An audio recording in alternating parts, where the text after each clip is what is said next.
আজকে এই হেয়ারটা যে আমরা দেখতে পাচ্ছি এটাতে কিন্তু ন্যানোপ্লাস্টিয়া করা হয়েছে, কোনো স্ট্রেটনিং স্মুথনিং কিছু করা হয়নি এটাতে।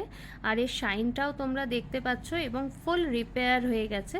তো অনেকেরই কোয়ারিজ থাকে কোন হেয়ারে আমরা ন্যানোপ্লাস্টিয়া করতে পারি।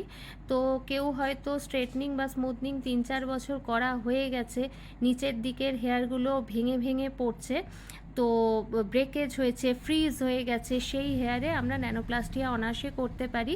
এই ন্যানোপ্লাস্টিয়া টোটাল পুরো রিপেয়ার করে দেয়, তোমরা দেখে বুঝতেই পারছো যে কতটা রিপেয়ার হয়েছে এবং কতটা শাইনি সিল্কি ব্যাপারটা এসছে।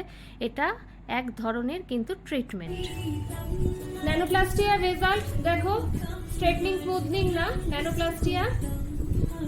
আর নিচগুলো দেখো পুরো রিপেয়ার হয়ে গেছে। তো তোমরা যদি মনে করো যে ড্যামেজ হেয়ার হয়ে গেছে বা স্ট্রেটনিং স্মুথনিং করা হয়ে গেছে, রাফ হয়ে গেছে, হেয়ার ভেঙে পড়ছে, অবশ্যই ন্যানোপ্লাস্টিয়া তুমি নিশ্চিন্তে করতে পারো চোখ বন্ধ করে। রেজাল্ট তোমরা দেখতেই পাচ্ছ। এরপরে যত ওয়াশ হবে তত শাইন বাড়বে আরো। আর ওনাকেও একবার জিজ্ঞেস করবো ওনার এক্সপিরিয়েন্স খারাপ ভালো সব মেলানো আছে। তুমি বলো তোমার মতো। ভালো দিদি, খুব ভালো, খুব সুন্দর করে হেয়ার ট্রিটমেন্ট করেছে।